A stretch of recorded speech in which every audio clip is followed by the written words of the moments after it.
Moi, je prends une photo de lui avant aller. Vous voulez me mettre ici là?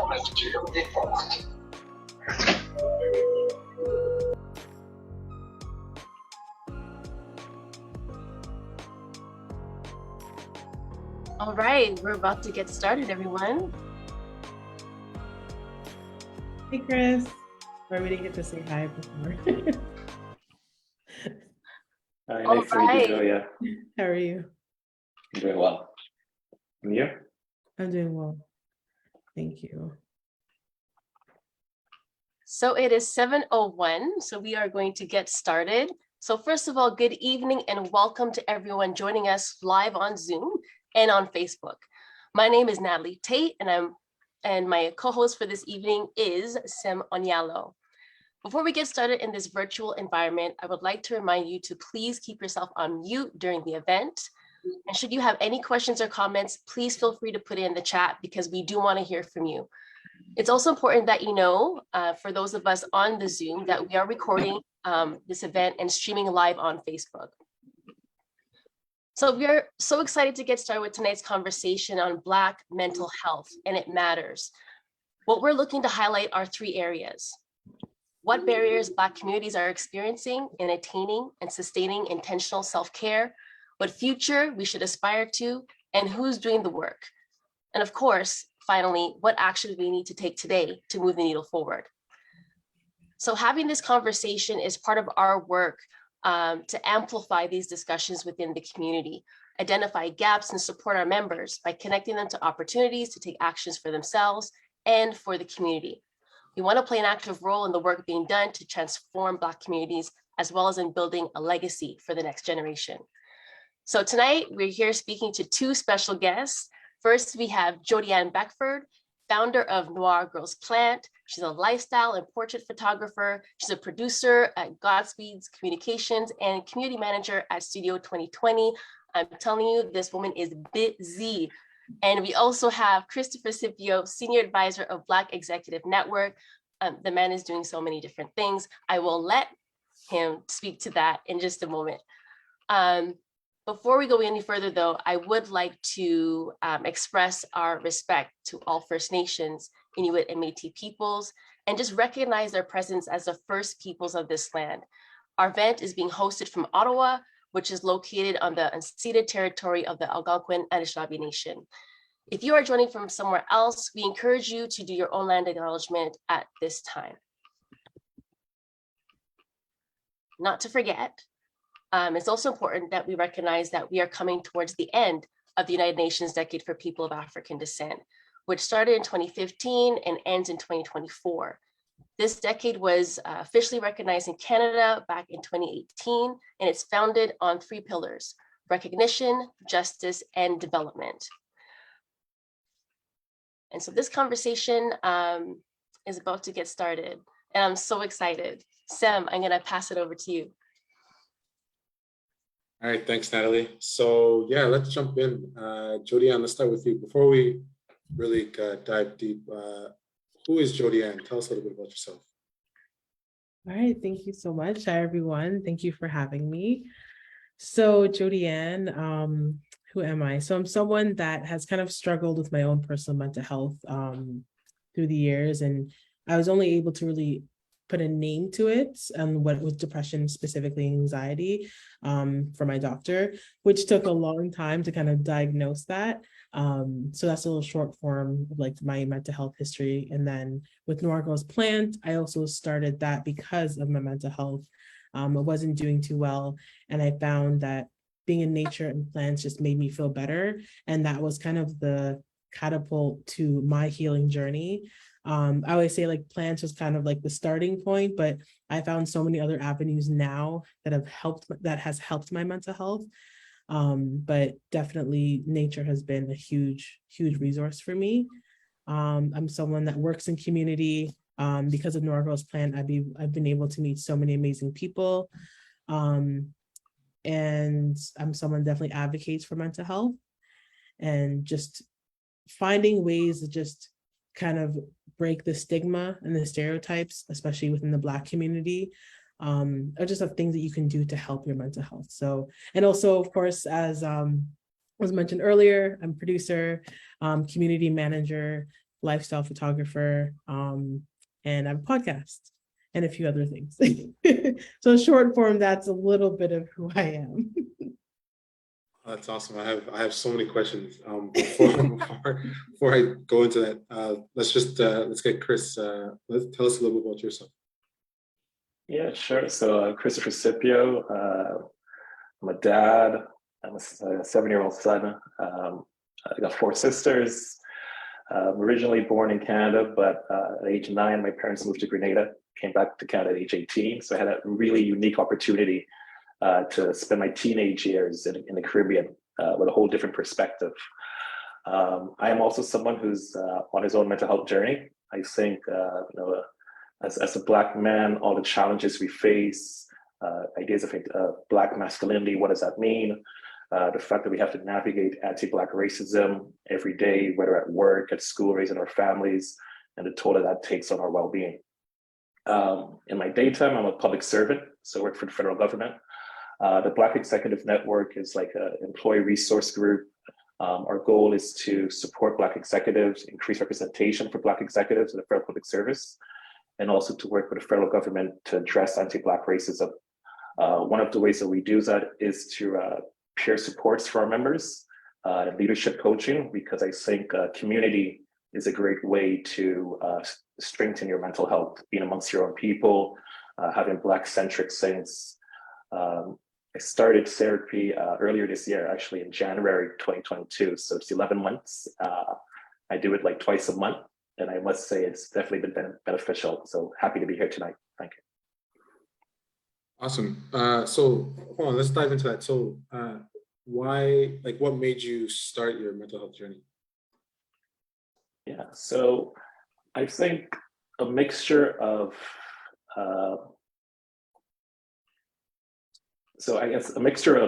personal grief, the loss of my dad unexpectedly, like November 20th was a 10-year anniversary. And I think, sometimes you don't get to say goodbye, you have these questions. The work that I do, addressing anti-Black racism in the public service, is a very stressful job. A lot of times, you have to feel yourself, are you complicit in harm? Are you making things better? Imposter syndrome, wondering about that. If you experience career stagnation, wondering if you're good enough, you have the degree, you're doing all the work, but you're seeing other people move ahead of you, and that begins to make you doubt yourself, right? And some of your self-value. So I wanted to address those things. I also wanted to make sure that I was able to be a present and a good dad. I think mental health it's health, right? You can't have Black luxury or Black generational wealth if you're not mentally healthy. So I saw it as all being connected. So it's really just been a journey so that I can heal.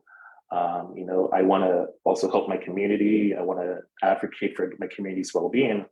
And if my cup is empty, then I can't help them. So I think part of my mental health journey has been part of, how can I take care of myself so that I can give more? I also want to see my community flourish. And I think as a whole, we need to, as Jody-Ann mentioned, challenge those taboos, that people know it's okay to talk about mental health, that we're all in this. But also, I think it's really important to look for Black-centric approaches to mental health, right? Whether that be being in community, joining community networks, being with plans, being in the culture, and all those things. So I think as Black people, we are very resilient. We've been through a lot, and we need to find ways to tap into that. I don't want to say tap into strength, because that idea of a strong Black person is slightly dangerous viewpoint depending on how you define strength, right? But it's all those different things, and I think it's important to pursue our mental health, and I encourage everyone to get a therapist, preferably a Black therapist, who understands you a little bit. Thanks. Yeah, that's such a good point, right? Because Black people face such a specific version of mental anguish, and that may not be relevant to someone else who can maybe who has mental health training, but may not be able to address our specific needs. So Jody Ann, I know the work you're doing, is that Black centered? And if so, why did you feel it was important to make it Black centered? So yes, it is Black centered. I do allow other communities to join, like when I do my workshops or hikes and things like that. But it definitely was made because I'm a Black woman, hence the name too as well, Noir Girls Plant. I'm a Black woman, so I wanted to connect with it that way. And even when I started, it didn't even mean to start this as anything. I just started it because I was just sharing pictures of plants, to be honest, sharing pictures of plants. They look cute. I'm into branding and marketing. So I was like, oh, I'll post it if someone will care, right? And then it kind of just naturally, organically grew to me sharing a bit more about my own personal healing and how plants were helping me. So I started posting about that. And I realized, like, as I started, journeying more into sort of that sort of horticulture world, I was very apparent at the time when I started, this was about 2019, immediately I noticed, or shortly after I noticed that there wasn't a lot of people that looked like me in the horticulture world, at least not on like a mass, like not on, a big scale. There was a few people, but there wasn't a lot. And I thought that was very interesting because I'm like, Black people, we are definitely so connected to nature. And historically, a lot of times we were the ones growing and doing and building in nature. So, and it's connected to us in just throughout history. So I just found that really interesting that we weren't given the opportunity to kind of even teach in the horticultural world. Or just even people to think, when you think of plants, people think of a white person. They don't think of a Black person. You Google an image, horticulture or plants. The only time you'll see a person of color or a Black person is when their hands are in the soil, like planting something, but it's more so in the work aspect. Like they're not like planting for joy, or like it's all work, it's all labor intensive. So I thought it was important to showcase joy in that sort of world, in the horticultural world, of a Black person enjoying themselves with nature, and educating people in that as well, and not just something that's quote unquote work, because then that kind of subconsciously you think of like Black people, think of slavery, you think of the fields. Like that's where I think people also might think, especially in our culture, we think that too. Now it's better, but when I was first starting, it was like that was the mentality. It's like, oh, we don't do plants. I'm like, no, we do. Yeah, 100%. And even like for me, because my dad is from Kenya and he's from the country, so he's big on like nature and plants. But then being here and talking to a lot of people who maybe don't have that connection, there's maybe that disconnect, and like you said, maybe it's sort of to distance themselves from the slavery history, right? Of because that's such a painful piece of our history, right? Of course, yeah. Yeah. Did you like when you started posting about plants? Was that part of your mental health, or were you just doing it sort of for fun and then it turned into like a way to sort of promote mental health? It was actually both. It was definitely both. I didn't realize it was going to help me like in return. Like I didn't think posting or sharing a part of my journey, or even just sharing a picture of plants, the fact that I'm a Black woman sharing plants online in itself, I didn't realize that would have an impact. Like I would have so many messages from family members or just random community members online that didn't know, like, oh, like you like plants, or like, what did you like about this plant? Like, oh, I don't usually see a lot of Black people posting about plants, right? And the boom of plants didn't really happen until like pandemic. So when I started in 2019, and then pandemic happened, like say March, April of 2020, then you start to really see like this huge surge of everyone posting about plants and you should get a plant, buy a plant, but it still wasn't Black centered. It wasn't focused on Black people sharing that. Until I had to really dig. Like there were people, but I had to search for them. Like even the algorithm didn't showcase those people to me. I found one or two people, and then I had to go through their channels to find other people. And then it was like easy. It was just like, from there, it was like super, it's like a rabbit hole essentially. But it just was so interesting how even the algorithm wasn't allowing other Black focused or Black people that were into plants popping up so easy. It was all white people that I would see with plants and things like that. So the more I dived in and I kind of curated my own, I guess, algorithm, I started having abundance of, people popping up. But I found it so interesting that I'm like, wow, this is like, we're not even like celebrated here in a sense. Now it's a lot different. There's so many people that have gotten opportunities in the Black community when it comes to in the plant world. It's a lot in the States specifically, not so much in Canada. There's still a low percentage of us, I feel like, here that get that recognition or the opportunities, I should say. America's always got a little bit of a head when it comes to that with the Black community, but there's definitely more now. So hopefully I answered your question. Yeah, for sure. And, this is what I'm already loving about the conversation. I mean, you guys are just been so open and transparent with your own journeys with mental health. And so, navigating those journeys, what I would like to know is, what are the challenges, I guess, like why is mental health such like an important topic for our community? And like, and what are the challenges that you're seeing in terms of even navigating your own situation, your own journey? And I'll throw that to Chris first.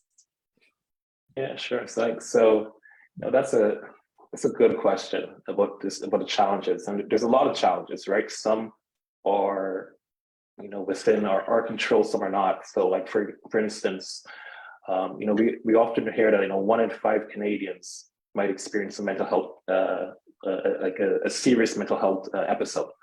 Whereas for Black Canadians, it's 2 in 5.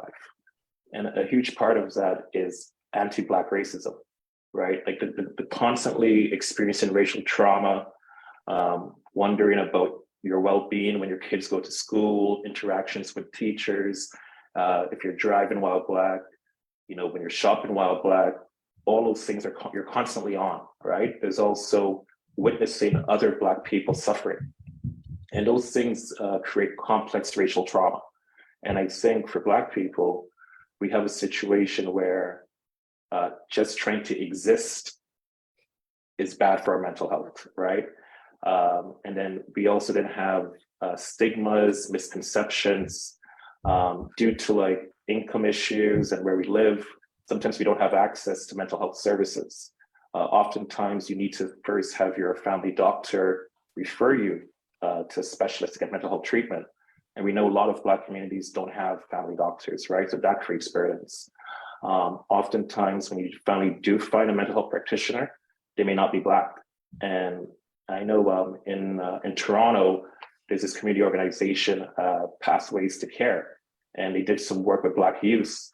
And part of the research found that, when they get like that 1 hour session with a counselor, they spend about half the time explaining to the counselor how racism impacts them. So, you waited, 8-12 months to get treatment.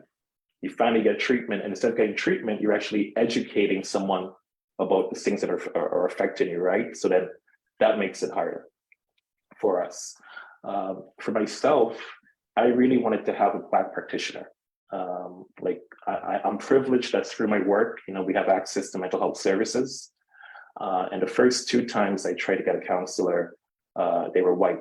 And trying to explain to them about my childhood, experiences of Black identity, that idea of Black excellence, what that means, some of the hard work that I was raised with and all those different things, they didn't understand. And I felt like, I'm in these sessions and it's just not working. So, so then you kind of pull away. And eventually, like this January, I was able to get a Black counselor. And that just made it so much easier. Like she was able to complete my sentences. She's not Grenadian or not, but there's certain commonalities. That, I talk about my dad and how he wasn't emotional. Like, he loved and was all about, well, you got food on the table and you're doing good in school. I'm not going to hug you and say I love you. And people are like, oh, your parents would say they love you. But Black parents say I love you all the time through the sacrifices they make, right? And understanding that. I think another challenge also is the interactions we get, right? So if you don't have a Black counselor and the counselor is rude to you, dismissive, like I know of people through my work who, you know, when they've gone for counseling or they've been told that they're imagining racism. So, you know, you think about, it takes you a while first to admit or acknowledge things are going bad.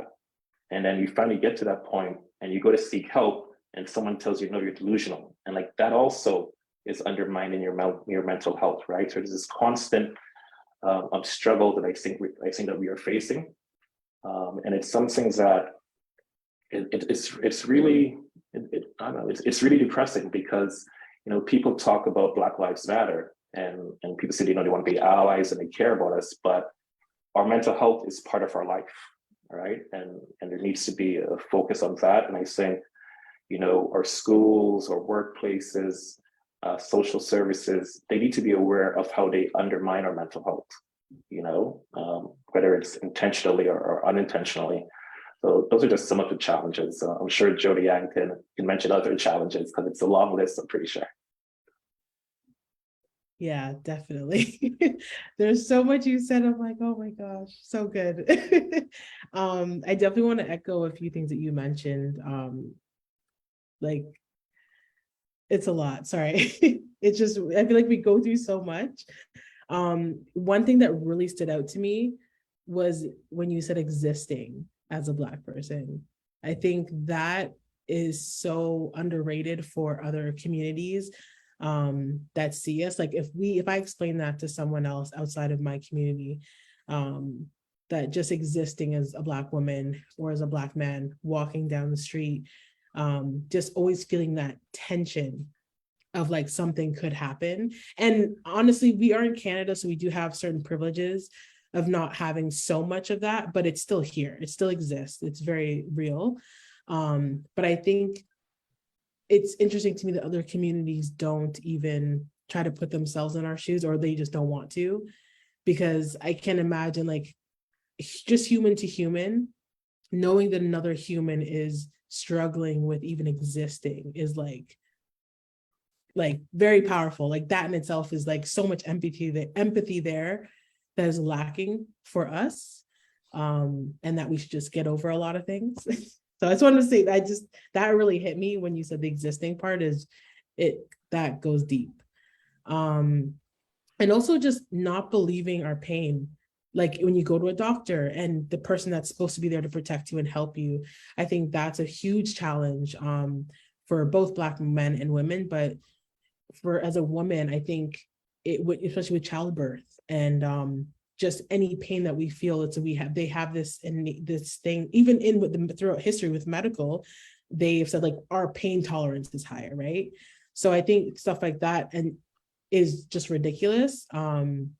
So there's a lot of challenges in the healthcare system when it comes to that stuff. And then you also just mentioned having to educate them and just feeling less than. Like there's just so much that you said where I was like, yes. Like it's sad that it's great that you mentioned it, but it's also like, man, we have so much, so many challenges. And for me, I would also add to that is like, of course, lack of representation, not just in the health field, but just all around teachers, and having positive representation as teachers. I didn't have any Black teacher. I didn't have one Black teacher growing up.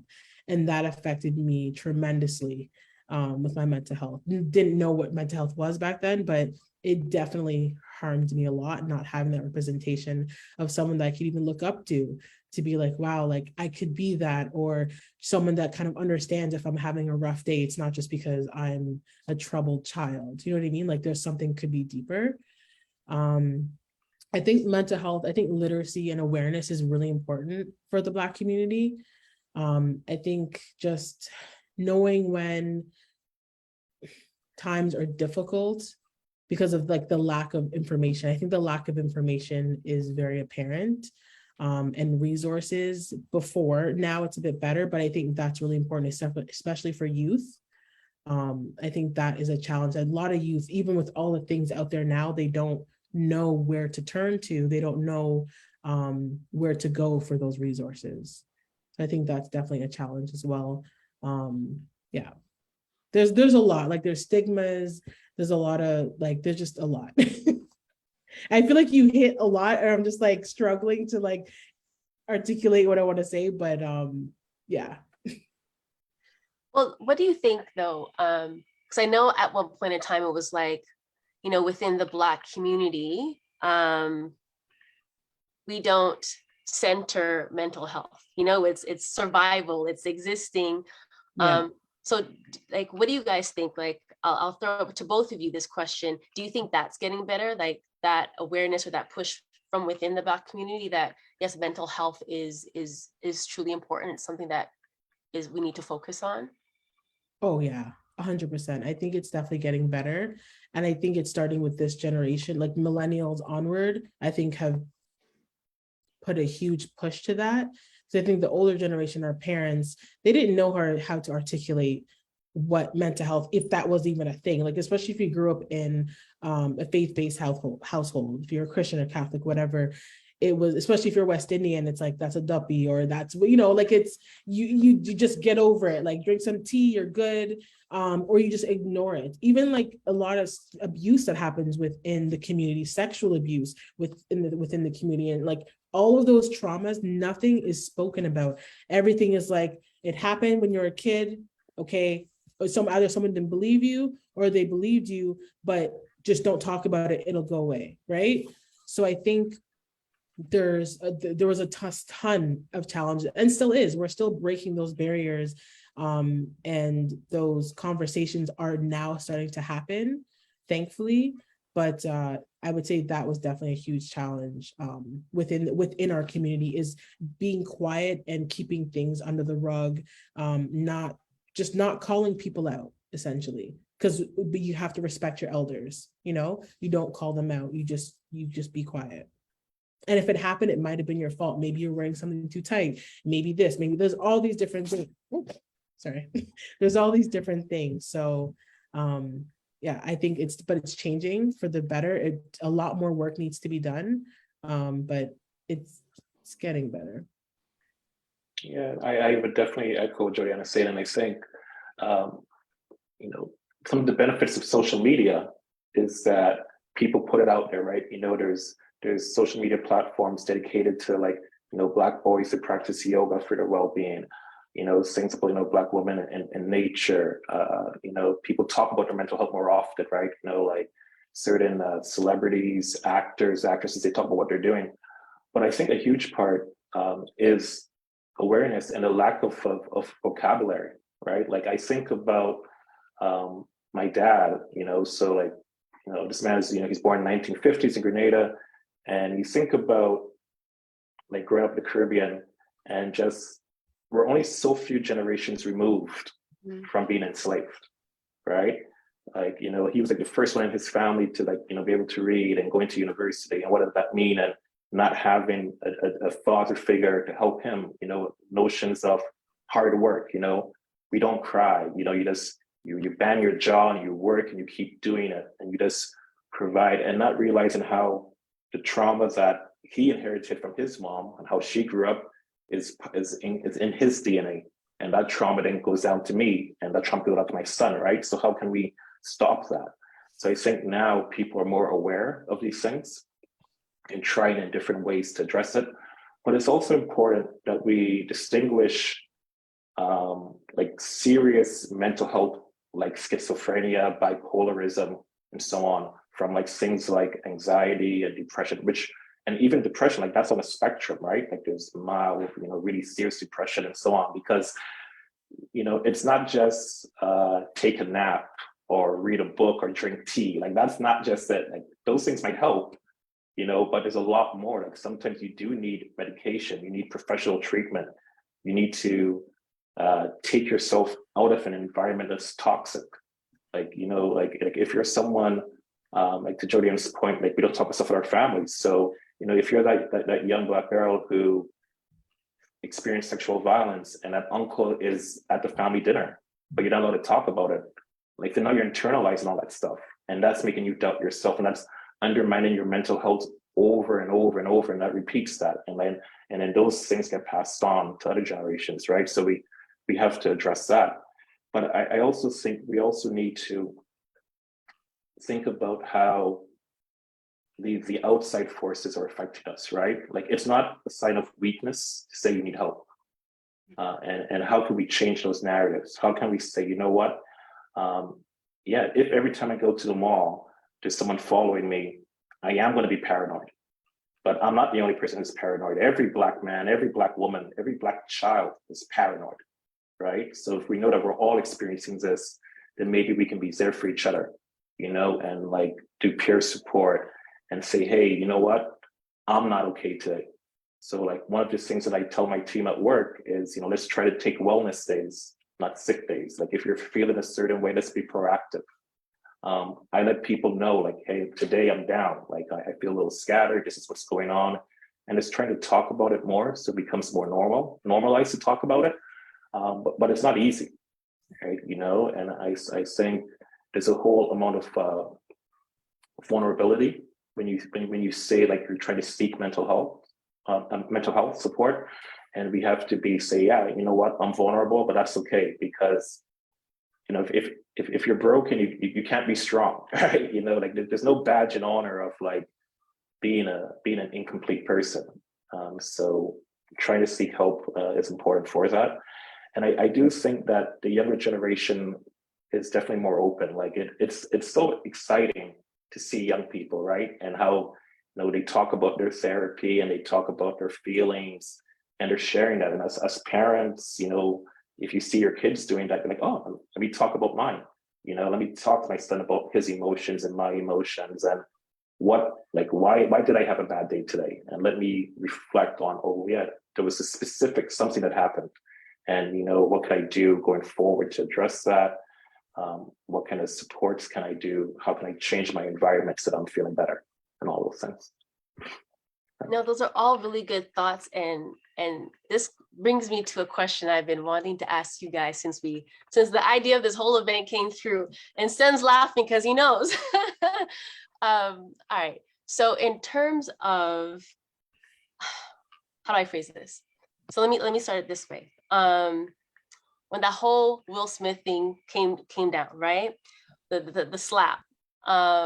My husband and I got in some heated arguments about the impacts of this slap, okay?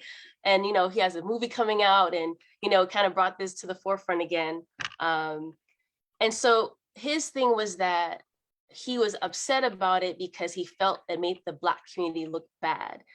And so it got me thinking about like that narrative itself, like, you know, never mind Will Smith. Let's just think about that narrative, you know, like someone Black does something, in the eyes of people, it's not a good thing, but it's a reflection on all of us, right?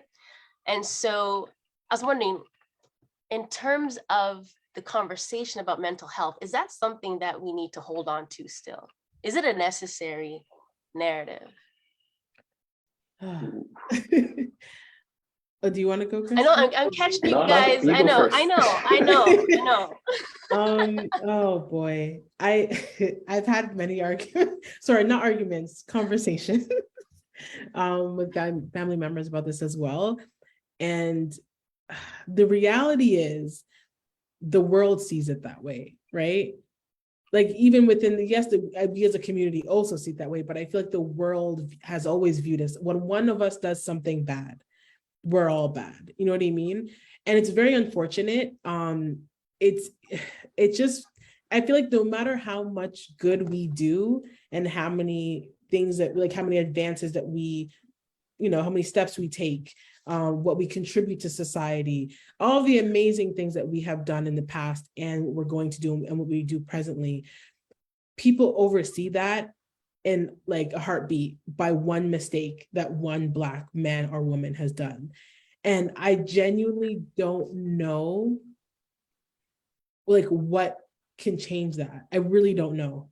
Because even like you said, your husband's reaction was, oh, well, you know, it looks bad on all of us. Well, to the world, it does. And then even within our community, we have those opinions as well. I don't even know what we can do internally in our community. Like, Chris, please, I hope you have a solution. But I don't know. Like that's heavy though. That's a heavy burden. Yeah, right. I don't know what it is because it's just the world. Like if you go to any other country, if you go to Korea, you go to Japan, like they have seen us in a light where media, movies, they know us by movies, right? Because we're not really there. They know us by movies. They know us what they see on social media. The stereotypical Black person, the sassy Black woman or the really hard Black guy. That's what they're used to, right? And that's what they see on TV. So when we go there, like that's what they expect. And they're like, oh my gosh. So I think maybe one thing could help is the way that media showcases us and putting more positivity in like the diversity of Black people. Like we're not just two types of Black people, sassy and angry. You know what I mean? So media has a lot to do with it. So until media like does a whole rebrand on how they showcase us, yeah, I don't know. I wish I could give you a better answer. Yeah, no, you're right. Because like we're the only race that has to speak for everybody in our race, right? So, white men can steal all kind of money and like Brett Favre, and it's okay. Jeff Bezos can make millions and billions of dollars by hosting that Black documentary that Kyrie Irving got in all this trouble for. Kyrie didn't produce it. He didn't, he does, but he does one thing and it speaks for all of us, and that's not fair. Like we have to push back. Like I am only a person for myself. I don't represent my entire Black community, and I think it is anti-Black racism that says that like Seb has to speak for all Black people. Natalie has to speak for all Black women, and you only get one chance. Like that's not fair to us because no other community has to suffer with that, right? And that undermines your mental health because you're always tone policing yourself. You're always second guessing yourself. You're like, should I do this? Should I do that? Like, what are the risks of doing this, right? And it's this constant like running on like a hamster wheel that's exhausting. And we shouldn't have to do those things, right? So I think one way is for us to define Blackness and Black excellence and Black communities on our own, like give it a new definition, right? I think, any person who has had a situation where somebody was making fun of their wife's or their husband's health condition, and it's been a pattern, like they will react a certain way. And yeah, obviously there was a different way for him to react. Maybe he could have called Chris aside. He could have gone up on stage and, done a freestyle and made fun of him through rap lyrics supposed to slapping him. Who knows, right?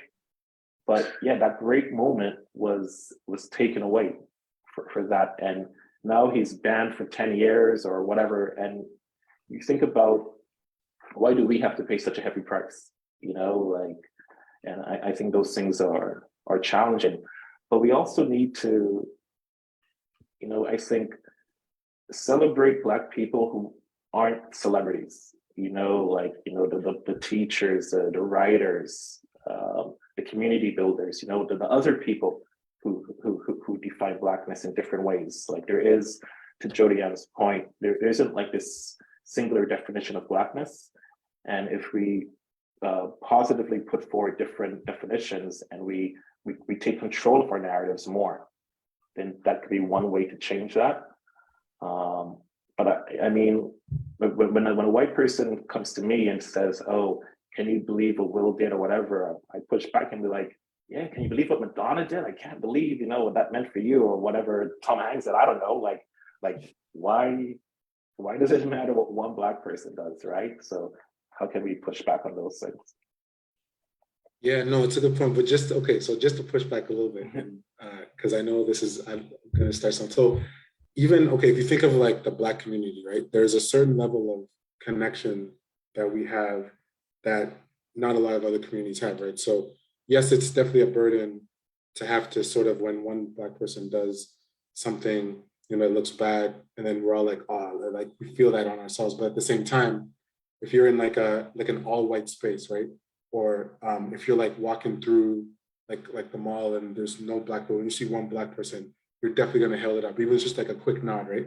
Because we have that connection. And so on the one hand, yes, of course, it's a heavy burden to have, but are there also positives to have that? And then, maybe one of the negative downsides is that we're going to have to be held accountable for someone like Will Smith slapping, when, on the other side, if something happens, or if we see another Black person and there's no other Black people around, it's like a quick hail up, or, you know what I mean? Like, can we balance that connection that we have with each other and then have to deal with, like a Will Smith? That's a good question, because I know, like, when I'm in the mall or at work and I see another Black person, that head nod makes me feel good. I'm like, okay, I'm not alone, right? Like, somebody else gets it, somebody else sees what's going on. You're walking by and you see someone and has an interaction with authority, and you stop and you're like, is everything okay? You're like, I want to check on my community person, right? So we should definitely do that. But I think looking out for our community members and building bonds with each other is that, like, we have to do that. But I still don't think we have to be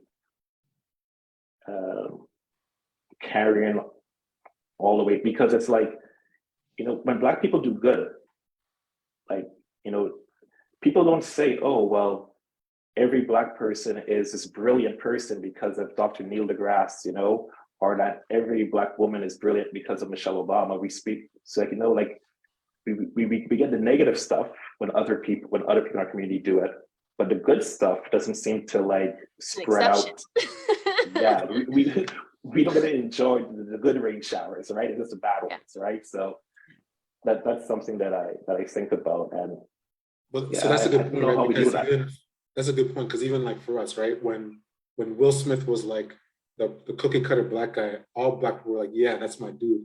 Well, that's a good indication of Black people and how we can be successful.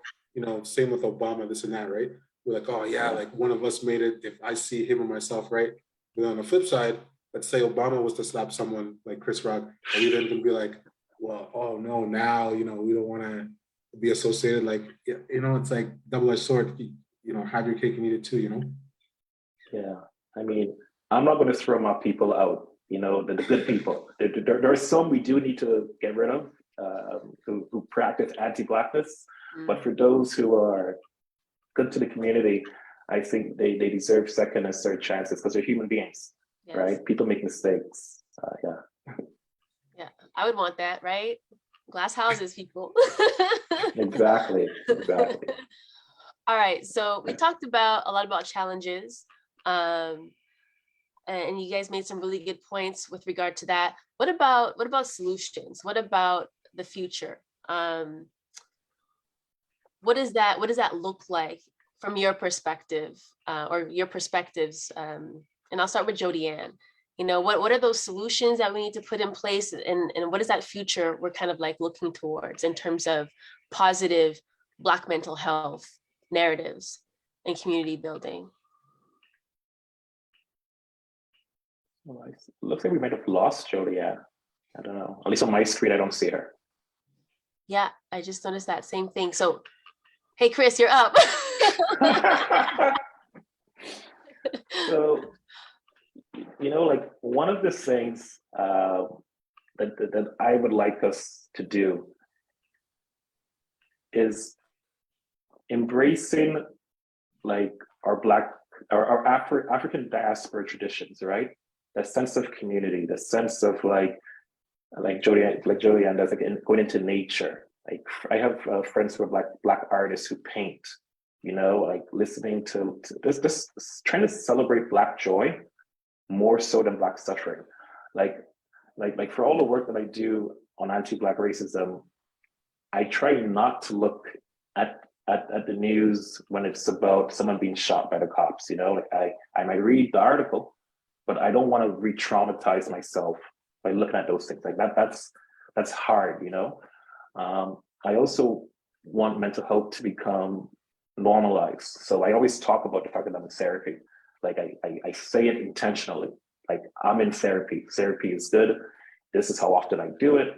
This is how I started. This is how it's benefiting me. I'm seeing growth. So you want to normalize that. And then we also have to stop wearing this badge of the strong Black person. Like, that is draining. No, like, you're not strong because you sit in suffering. You're not strong because you keep getting kicked down and getting back up, right? Like, you shouldn't be getting kicked down. You shouldn't have to constantly be explaining why you belong in a room or justifying your existence. So I want us to define our strength as wanting ourselves to be happy, right? Like, to really put an emphasis on joy and on flourishing. And I think when you do that, you're like, okay, well, for me to flourish, what are the conditions I need to have for it to happen, right? Like, if you're planting something, there's a certain amount of sunlight, water, nutrients. You can't just give a plant sunlight without water, right? We need both, and in the right mixture. So how can we look at ourselves like that? Like, being kind to ourselves, realizing that our community needs us. Like, if I'm letting my stress from work constantly make me doubt who I am, then when I'm talking to my son, then I may not give him the right values. I may not be present when he needs me to be present. Like, how many times, as kids growing up, our parents are there in the room with us, but they're not really there. Like, they're thinking about going to work. They're thinking about how they're going to pay those bills. Like, I think about my mom, who, like, during COVID, living in Toronto, being like, oh, I got to go to work, Chris, because, like, this lady's expected me, and, she knows I'm dependable. And it's like, yeah, but you were there last week, and we need you to be well. You can't go put yourself on the bus to go take care of clean some white woman's house for her to say you're dependable, and then you come home and then me and my sisters got to help take care of you, right? Like, this, like, changing those narratives are really important. One of those things, and I'm just going to keep rambling until Jody Ann comes back on, but like, one of the things recently, there was this mental health conference here in Ottawa, the University of Ottawa, and Dr. Jude Mary Sinat was one of the main organizers. And there is a ton of research being done on Black mental health. There are so many young Black women, Black men who are getting their PhDs and doing their research on our well-being. And we need to tap into that. There's organizations like the Ottawa Black Mental Health Coalition. There's stuff like the Black Health Alliance, like Taibu in Toronto, and all those different organizations that are offering culturally relative mental health services. And we need to turn to that more. Like, I don't think prescription pills and medication is always the way, but we also need to know that we got to seek professional help. Like, if your situation is really serious, try to get help. It's one thing for me to talk to my barber and my best friends about the stress I'm feeling, but they're not professionals. Yes, they can listen to me and tell me about their experiences, but there comes a point when I need to call my therapist and say, hey, this is what I need, right? So, like, I think some of those things is what we need. There's also, like, more people like yoga practitioners, like Black yoga practitioners who are practicing yoga in a way that's Black centric, not westernized, right? Things that embrace community. It's reading the books of, like, Audre Lorde and Octavia Butler, and imagining, like, different futures, right, and different realities, places where we're happy, where we're flourishing. Yeah, those are some of the things for the way forward, I think. Yeah, there's so much there. I love the celebrate the Black joy, engage in our culture, whether it be, like you said, painting. That's an amazing thing. Also, it's okay to not be okay. There's in the chat, there's a really good comment about focusing on nurturing our offspring towards being confident, and you mentioned a little bit about being present, like, for our children. So maybe speak a little about that, and how being present and how nurturing our children to be confident sort of helps, mental health in general, or, the absence of that would sort of hinder their mental health going forward as they grow up. Right. Yeah. So I think so. The first part about confidence, um, like, I always tell people that because I lived in Grenada from 9 to 18, and I had Black teachers, Black bankers, Black lawyers, good Black people, bad Black people, all of the whole spectrum, successful, all that stuff, I knew I belonged, right? So when I came back to school, even though there may not have been a lot of Black students in the class, like, I didn't let the guidance counselor tell me I shouldn't go to university. They couldn't say, oh, why are you studying that? Because I had a sense of self-worth, right? I knew that, like, I come from kings and queens. I come from this, right? And we have these values, like, where we are, our history starts long before the Middle Passage, right? It's way before that, and embracing those things. So that's important for confidence. But in terms of being present, there was a few times earlier this year when my son said to me, "Hey, Dad, you work too much," and like that was like, ooh, like, and he's like, I'm like, we're playing. He's like, no, you're on. He's like, you're playing with me, but you're also on your phone, or like you're also, you look unhappy, you look stressed, right? So that's realizing that I need to have boundaries, and I need to be there for him, because if he sees me not being able to emotionally regulate or not being calm, then like children don't always listen to what you say. They do what they see you do, right? So that's why it's so important to be there for them.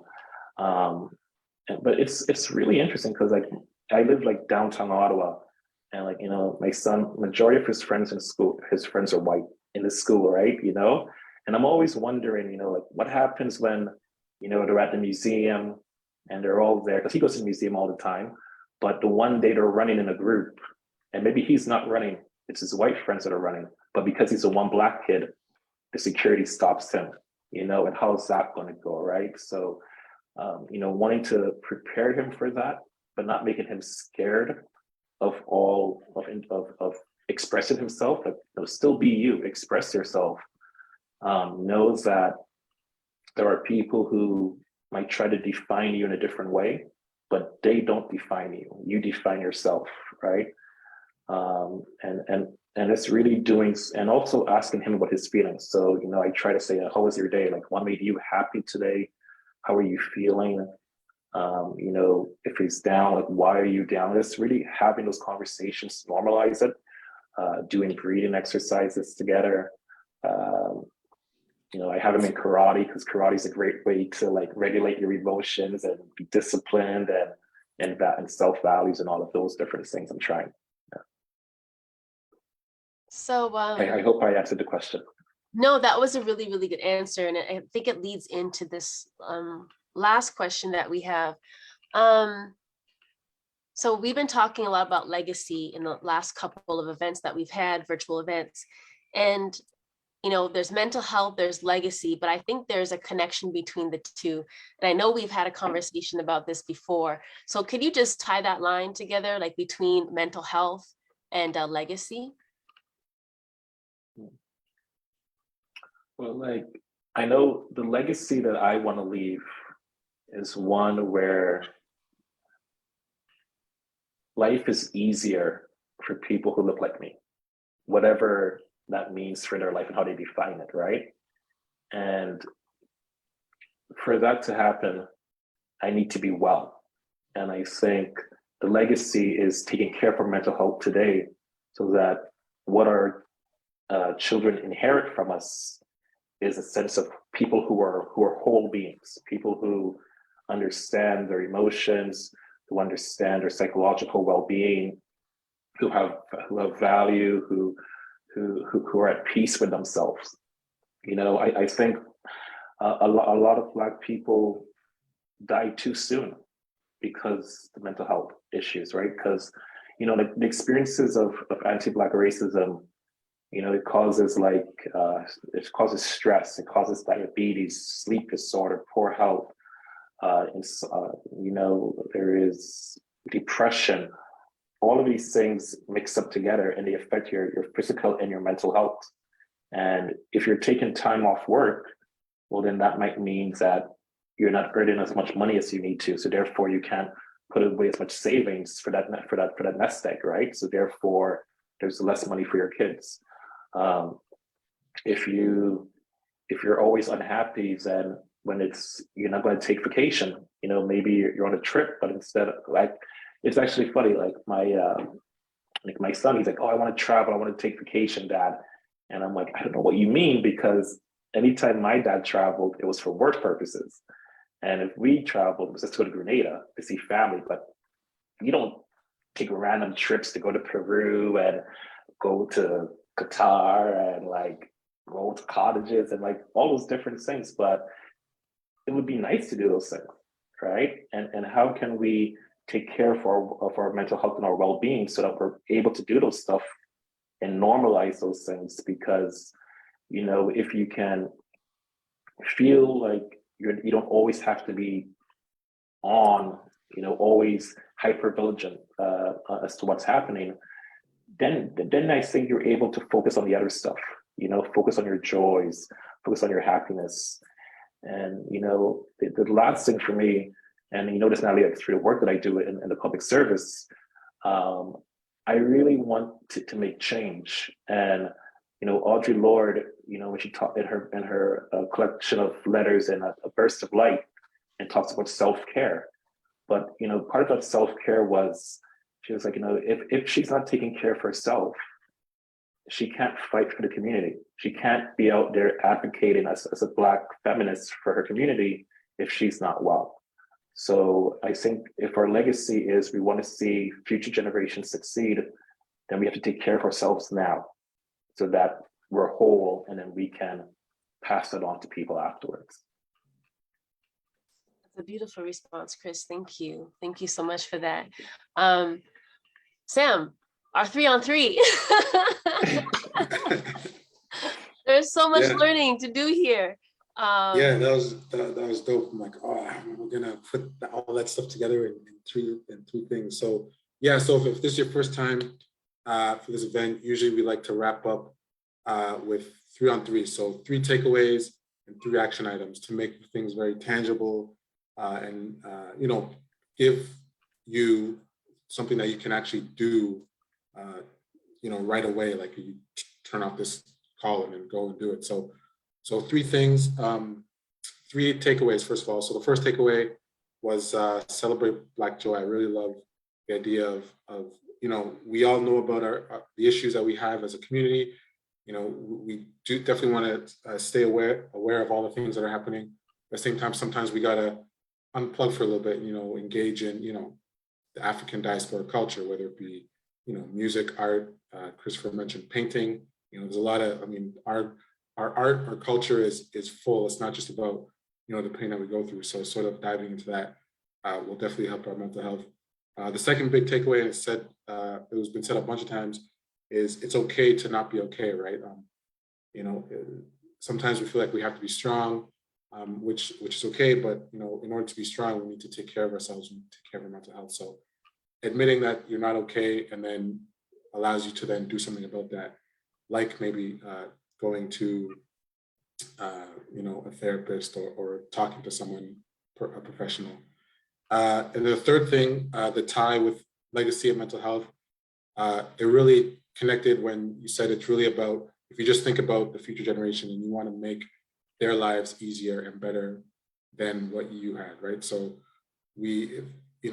that starts with mental health. And again, like you said before, we can't build a thriving culture, a thriving community if we're still struggling with mental health. So just think of it in those terms, and then sort of everything kind of really flows from there, right? In terms of really all the stuff that we discussed. And then, so now 3 action items. 1, find a professional, hopefully Black, to talk to. They are out there. And we have provided links in the chat if you might want that or struggling to find like a Black mental health person. 2, be present with your children. Do breathing exercises. I know a lot of people talk about meditation.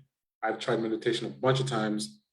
It's never really stuck, but I do know that breathing exercises is like a subset of meditation. So you could maybe spend like 30 seconds just breathing, and that's sort of a form of meditation, and even practicing that with your children will help. Also, maybe it'll help build their confidence. We talked a little bit about building your child's confidence and being present for your child and talking to them about those things. And then third, travel. Chris said it here. He told you to go travel. Don't just travel for work. Travel for travel. And it doesn't even just have to be to a far place if you can't afford it. Maybe it's just going for a drive. Walking in nature. I know Jody Ann isn't here, so she can't talk to us about plants, but there's go take a drive up north 30 minutes and maybe walk into nature and just disconnect for a little bit. And so travel doesn't always have to mean I don't know, some far out place. It could be 30-minute drive. Yeah, so that's it. And I'm going to pass it back to Natalie, and she's going to sign us off. All right, thank you, Sam. That was great. It was amazing. The 3-on-3. I really love that piece. I just want to say thank you to both Jody Ann and Chris for coming through and talking to us from their perspectives about Black mental health matters. Oh, snap. Sorry, I see Jody Ann's in the waiting room. So I'm so glad she made it back, because normally we end it here. It's an hour, we have our discussion, we bounce, we're like, all right, great discussion, we leave it there. But tonight, we're going to be logging off of Facebook Live, but we're going to have the people on Zoom in the room have a chance to ask some questions to our panel. So really excited for that. Jody Ann, welcome back. No worries, no stress. No stress. So I just want to say thank you to all y'all on our Facebook Live and those who will be watching it later on, if it's not today. Thank you so much for being here, and thank you so much to our guests, but we shall continue over here on the Zoom. Later, guys. Sounds good. I am so sorry, y'all.